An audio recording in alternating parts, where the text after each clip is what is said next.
welcome back to my favorite part of the show where we are ready to get eating with the Badenhorst family. Well, let's get to it. Let's get eating. Now, being able to see yourself in a children's story is very important and the first step to empowering the love for reading amongst children. But sadly, most traditional children's stories aren't relatable to the majority of South African kids or even available in an African language.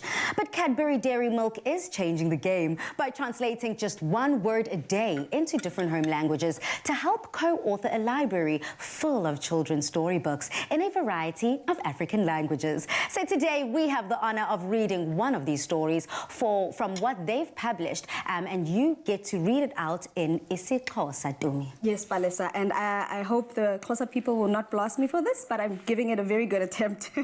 This is a book by uJackie Lange.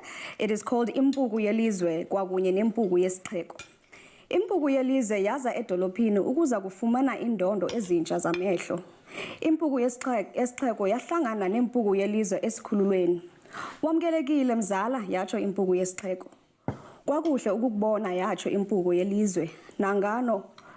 Nangona kwakungekho into engakho eyibonayo. Yajonga phezulu esibhakabhakeni. Kodwa isibhakabhaka eseluhlaza sasizimele ngaphaya kwezakhiwo ezide ezihobe ngombala. Impuku yelizwe yanxiba indondo zayo. Iphi yonke imithi, yatsho. Ngubani ofuna imithi, yatsho impuku yesiXheko. Izakhiwo ezingorheqizulu zide kakhulu. Impuku yelizwe yakhohlela. Ndifuna ukugoduka.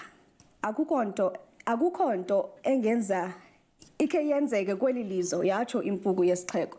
So in essence, what this story is talking about is about, let's just say you are coming from the city and I'm coming from the village going to the city, and I'm seeing all these different things, and we are basically experiencing two different sides of life, and this is two stories in essence that are happening here. But there's so much more to it, Balisa, and that's why I'm loving what Cadbury is doing. Very, very important work that Cadbury is doing. I mean, Johan, how important is it for each and every children's story to be able to be relatable in our languages? Absolutely. May I just say, I think of course I was excellent.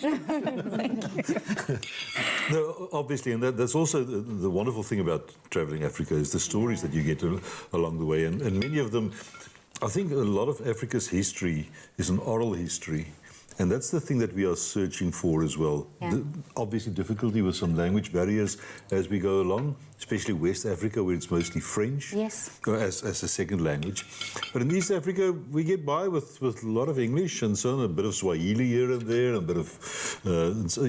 but I think language barriers quite often is the reason for people not understanding each other. I love that. And on that note, it's very important for us to be able to communicate, and not only communicate, but to be able to relate. So please do help translate a word a day to co-author a library full of children's storybooks so that all children can enjoy enchanting tales in their own home language. Visit www.cadbury.co.za and help create storybooks. # in your own words today. Wow, Dumi, that was so beautiful. Thank you. It was well worth it. Sounds good.